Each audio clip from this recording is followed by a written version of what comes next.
Hello, species. Today we're talking about 8 films you should definitely check out. They're all from different genres, so there's something here no matter what kind of mood you're in. Hokum is a 2026 film that is marketed as a horror movie, but honestly, it's more of a murder mystery with horror elements mixed in. The story follows a writer who, while searching for someone, ends up trapped inside a locked room. The entire horror setup revolves around that room. The problem is that the film never really explains what's actually happening. So, technically, I'd say it fits the murder mystery genre more than pure horror.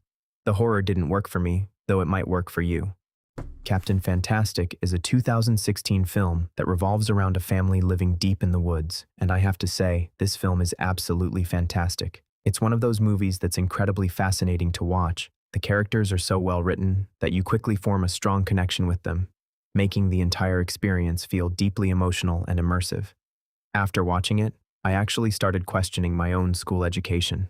The film follows a father who raises his children with a very unconventional approach to learning. It emphasizes knowledge from books, but it also explores what happens when that education becomes a disadvantage in the real world.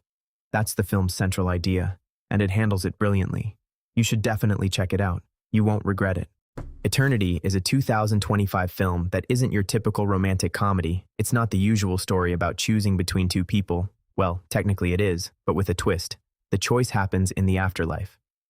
The film asks a fascinating question. Who would you choose to spend eternity with? Your first love, the person who has always stayed in your heart, or the one you shared an entire lifetime with? The story revolves around this emotional dilemma and presents it in a simple, heartfelt way without becoming overly dramatic or exaggerated. Project Hail Mary is a 2026 sci-fi film, and I honestly don't know when sci-fi movies started becoming this feel-good. The bond between Ryland and Rocky is portrayed so beautifully that it's genuinely surprising. Even though it's a science fiction film, the science is kept simple, which wasn't a problem for me at all. What really makes the film special is its unlikely friendship between a human and an alien.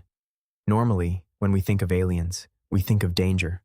But this movie takes that expectation and turns it into something incredibly wholesome. By the end, it leaves you with a heartfelt emotional payoff that's missing from so many modern films. Normal is a 2026 action film starring Bob Odenkirk that revolves around the town of Normal, Minnesota. Honestly, the town's name might be Normal, but there's nothing normal about the people living there. Almost everyone feels like an antagonist. The story follows a newly appointed sheriff who arrives in town only to get caught in a dangerous conspiracy. Before long, the entire town is hunting him down. The film has a similar vibe to Nobody, with plenty of action, dark humor, and chaotic fun. Overall, it's fun. Good Luck, Have Fun, Don't Die is a 2026 sci-fi film directed by Gore Verbinski, the filmmaker behind Pirates of the Caribbean and Rango. I have to say, I had a great time watching it. It's just a lot of fun from beginning to end. The story follows a man who travels back from the future because the world is on the brink of collapse. Humanity has lost control, and AI now runs almost everything. The film suggests that our growing addiction to smartphones is pulling people away from real life and deeper into a fictional digital world.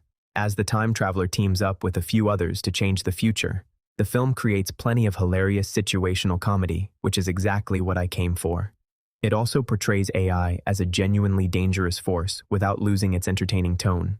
I think this is the kind of movie that can definitely make your day. Mike and Nick and Alice is a 2026 action comedy, and I genuinely laughed out loud more than once. One of the funniest moments is when the characters suddenly start arguing about Gilmore Girls in the middle of a serious situation. It's completely unexpected and absolutely hilarious. The story follows Nick, who travels back in time to save Mike after learning that he'll be murdered that night. As the mission unfolds, things spiral into complete chaos, especially when the present-day Nick comes face-to-face with his future self. If you try to apply too much logic to the time travel mechanics, you'll probably end up with a headache. It's best to just sit back, enjoy the ride. The Devil Wears Prada 2 is a 2026 film, and I don't think it's for everyone. I mainly watched it because of Anne Hathaway. Some people might find certain scenes a bit chaotic, but I think that's part of the film's style. At its core, the movie is about looking beyond digital algorithms and relying on your own human judgment. It explores the idea that something which means everything to one person might mean nothing to someone else. The film encourages you to think about perspective, how much you can truly see and understand. That's why the dialogue about vision and vendor stands out. This is very much a women-centered film. If you're planning to watch it, I'm not sure part 1 is absolutely necessary since the stories aren't heavily connected. However, without seeing the first film, you probably won't feel the same connection to the returning characters. So that's from me, and good luck, have fun, don't die.